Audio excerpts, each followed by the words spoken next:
আরে কি করতেছো তুমি? এই মাথা ঠিক আছে? হ্যাঁ সব কবে থেকে চলতেছে সব? কি কবে থেকে চলতেছে? আমার এই মেয়ে ফ্রেন্ডকে নিয়ে আসা তোমার ফ্রেন্ড তোতলাবি না, তোতলা একটা। অবিশ্বাস করতেছো? ঠিক আছে, আনছে একটা মেয়ে, বাজে কাজই করছে, খারাপ না আমি? আজকে থেকে তোর আর আমার কোনো ধরনের যোগাযোগ নেই।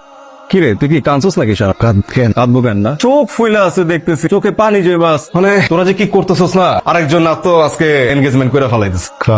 উর্বির এনগেজমেন্ট। আন্টিটা পড়ায় আমি আসছি না তোমার কাছে? আমি কি তোমার সাথে জোর করে যোগাযোগ করছি? তুমি আসছো, যে মানুষটা কারোর সাথে যোগাযোগ করে নাই ওই মানুষটার সাথে জোর করে যোগাযোগ করছে। একটা মানুষ আর একটা জীবন একা একা থাকছে, সেই মানুষটার কাছে যখন আসছো, মানুষটাকে যখন অভ্যস্ত করছো নিজের সাথে, সারাদিন কথা বলছো, কেয়ার করছো, ওই মানুষটা তো প্রেমে পড়ে গেছে, ভালোবাসা হয়েছে। ওই মেয়েটা তোমার ফ্রেন্ড, এই জন্য ঢুকতে দিছি। আমি তো জানতাম তুমি আসবা। আমার যদি উল্টা পাল্টা কোনো কিছু করার ইচ্ছা থাকতো আমি কি ওকে কখন আসতে বলতাম?